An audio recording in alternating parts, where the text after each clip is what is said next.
ನಮಸ್ಕಾರ. ಜಿನಿ ನ್ಯೂಸ್ ವೀಕ್ಷಕರಿಗೆ ಸ್ವಾಗತ. ಭಾರತದ ಮಾಜಿ ಪ್ರಧಾನಿ ಭಾರತ ರತ್ನ ಅಟಲ್ ಬಿಹಾರಿ ವಾಜಪೇಯಿ ಅವರ 101ನೇ ಜನ್ಮದಿನ ಇಂದು.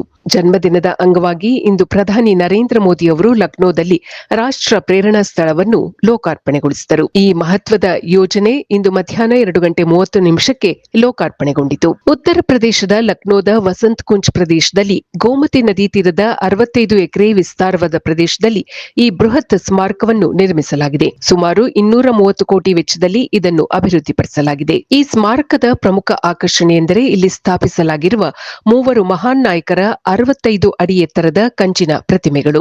ಅಟಲ್ ಬಿಹಾರಿ ವಾಜಪೇಯಿ, ಡಾ ಶ್ಯಾಮ್ ಪ್ರಸಾದ್ ಮುಖರ್ಜಿ, ಪಂಡಿತ್ ದೀನ್ ದಯಾಳ್ ಉಪಾಧ್ಯಾಯ ಇವರ 65 ಅಡಿ ಎತ್ತರದ ಕಂಚಿನ ಪ್ರತಿಮೆಗಳನ್ನು ಇಲ್ಲಿ ನಿರ್ಮಿಸಲಾಗಿದೆ. ಇಷ್ಟೇ ಅಲ್ಲದೆ 98,000 ಚದರ ಅಡಿ ವಿಸ್ತೀರ್ಣದ ಅತ್ಯಾಧುನಿಕ ಡಿಜಿಟಲ್ ವಸ್ತು ಸಂಗ್ರಹಾಲಯವನ್ನು ಕೂಡ ನಿರ್ಮಿಸಲಾಗಿದೆ.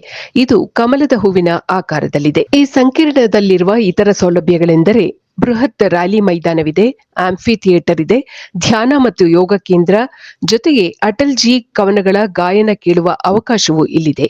ಸಾರ್ವಜನಿಕರು ಅಟಲ್ ಬಿಹಾರಿ ವಾಜಪೇಯಿ ಅವರ ಪ್ರಸಿದ್ಧ ಕವನಗಳು ಮತ್ತು ಭಾಷಣಗಳನ್ನು ಕೇಳಲು ವಿಶೇಷವಾದ ಪ್ಲೇಬ್ಯಾಕ್ ವ್ಯವಸ್ಥೆಯನ್ನು ಕಲ್ಪಿಸಲಾಗಿದೆ. ಅಟಲ್ ಜಿ ಅವರು ಲಕ್ನೋ ಕ್ಷೇತ್ರವನ್ನು ದೀರ್ಘಕಾಲ ಸಂಸತ್ತಿನಲ್ಲಿ ಪ್ರತಿನಿಧಿಸಿದ್ದರು.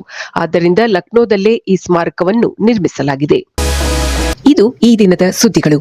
ನಿರಂತರ ಸುದ್ದಿಗಳಿಗಾಗಿ ವೀಕ್ಷಿಸುತ್ತಿರಿ ಜಿನಿ ನ್ಯೂಸ್. ನಮಸ್ಕಾರ.